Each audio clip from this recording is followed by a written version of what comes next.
Chaque matin, nous avons une occasion unique d'ouvrir les portes de notre subconscient. Ce n'est pas de la magie, mais de la physiologie et de la chimie du cerveau. Les rythmes circadiens de l'organisme, qui régulent les processus corporels, jouent ici un rôle clé. Lorsque le soleil se lève, le cerveau commence à produire de la sérotonine et d'autres hormones, nous réveillant et nous faisant passer des phases de sommeil profond, comme delta et theta, à un état bêta plus actif, dans lequel nous percevons consciemment la réalité. Et lorsque nous nous couchons, le processus inverse se produit.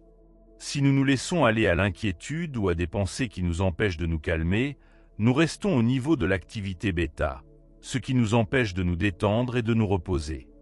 Mais ce qui est vraiment important, ce sont les moments de transition entre les états. Lorsque nous entrons dans l'état alpha, notre esprit analytique, ce filtre entre le conscient et le subconscient, est légèrement supprimé. Cela nous permet d'accéder directement au subconscient, influençant nos attitudes et croyances profondes. Pour beaucoup de gens, la première chose qui leur vient à l'esprit le matin est ce qui les attend ce jour-là.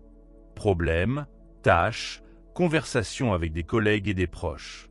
Et si l'on saisit immédiatement son téléphone et que l'on se plonge dans la routine habituelle, le cerveau commence à reproduire les mêmes pensées, les mêmes émotions, et nous retournons dans le passé. Pourquoi ? Parce que notre cerveau répond aux stimuli familiers par des réactions habituelles, éveillant des émotions liées à ces personnes, lieux et événements. Cela nous rend victimes du passé. Notre corps, en substance, se plonge dans le passé et fige notre état actuel. Et la question clé ici est: sommes-nous prêts à commencer à créer ? Cela signifie penser différemment et ressentir différemment. Parce que nos pensées sont le langage du cerveau et nos sentiments sont le langage du corps. Ensemble, ils créent l'état dans lequel nous vivons. Beaucoup d'entre nous répètent les mêmes pensées pendant des années, provoquant les mêmes émotions dans le corps. Mais si nous apprenons à utiliser le moment de transition entre le sommeil et l'éveil pour nous projeter dans le futur plutôt que dans le passé, notre cerveau commencera à construire de nouvelles connexions neuronales. Des recherches récentes confirment que le cerveau peut être modifié par la pensée. Si nous nous imaginons un avenir dans lequel nous avons atteint ce que nous désirons, et que nous le faisons de manière suffisamment vivante, notre cerveau le perçoit comme une réalité. Et si nous ajoutons les émotions que nous aimerions ressentir, notre corps commence à vivre dans le futur sans attendre que cela se produise réellement. C'est ainsi que nous pouvons lancer un nouveau modèle de comportement, un modèle quantique dans lequel nous ressentons d'abord l'état désiré, puis nous parvenons à sa réalisation. Lorsque vous décidez de vous éveiller consciemment à un nouveau jour, avant même de toucher votre téléphone, vous créez déjà de nouvelles opportunités pour choisir une approche différente de vous-même, de vos proches, de vos rêves. Pour vraiment vous changer et changer votre vie, vous devez ressentir l'intégrité et l'unité dans lesquelles nous sommes déjà guéris. Vous devez entraîner votre corps à de nouveaux sentiments d'amour, de gratitude et de joie avant même que ces changements ne se produisent.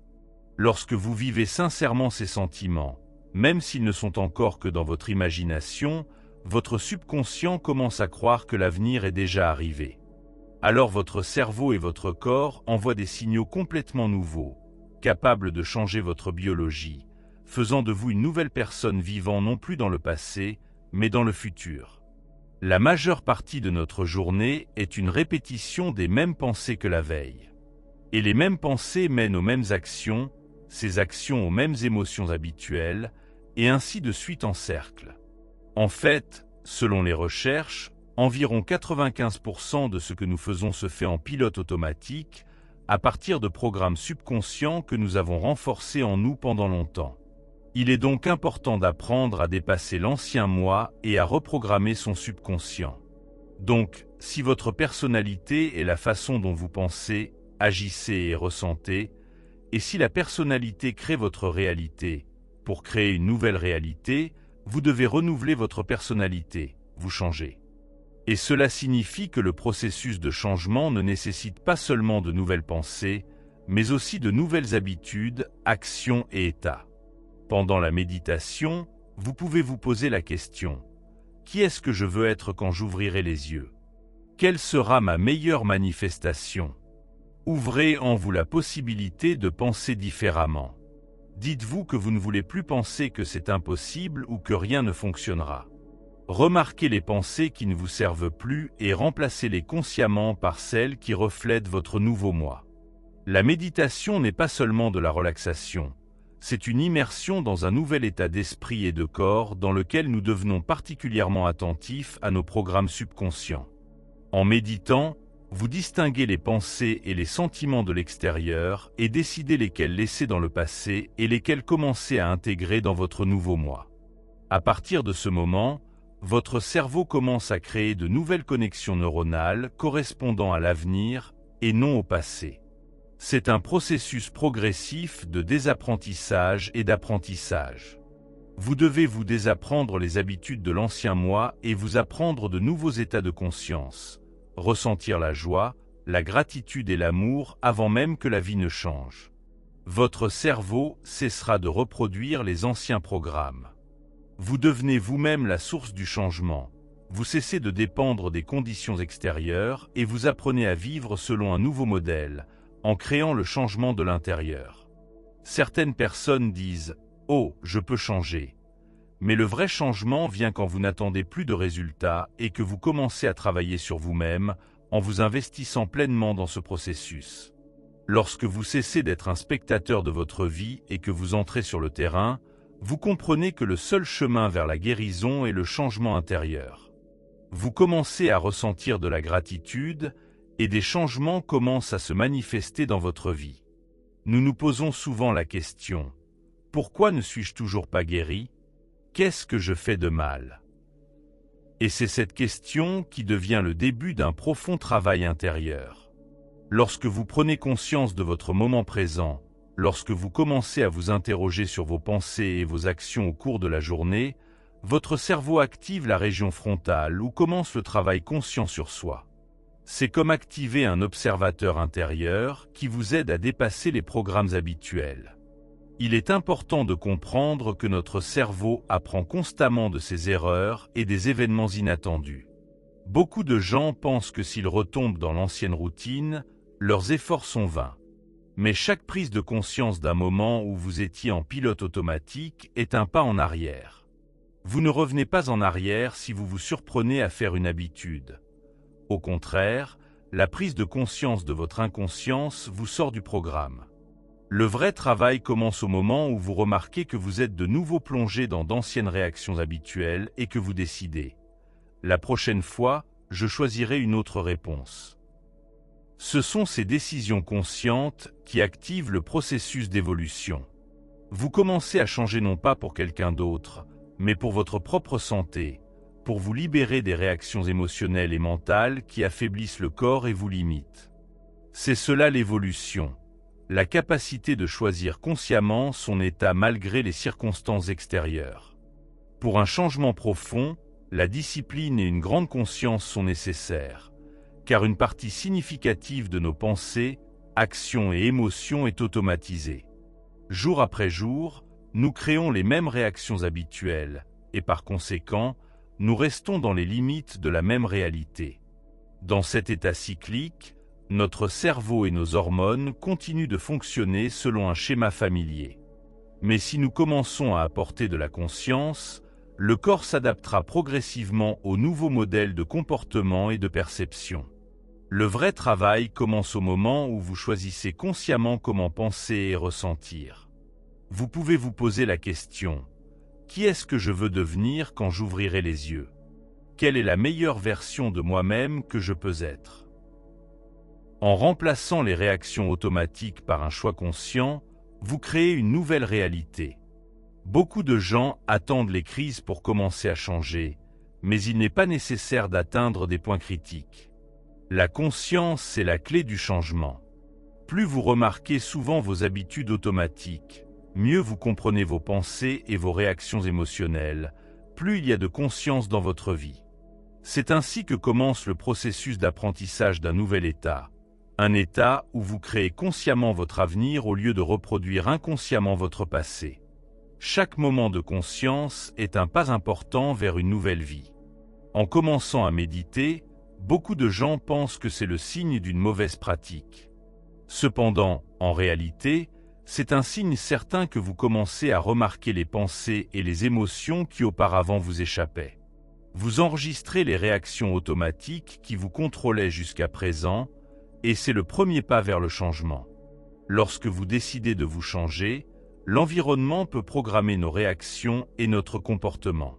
Mais lorsque vous vous asseyez en méditation, vous vous détachez temporairement de cette influence extérieure. Vous apprenez à observer vos pensées et vos émotions sans les laisser vous ramener dans le passé.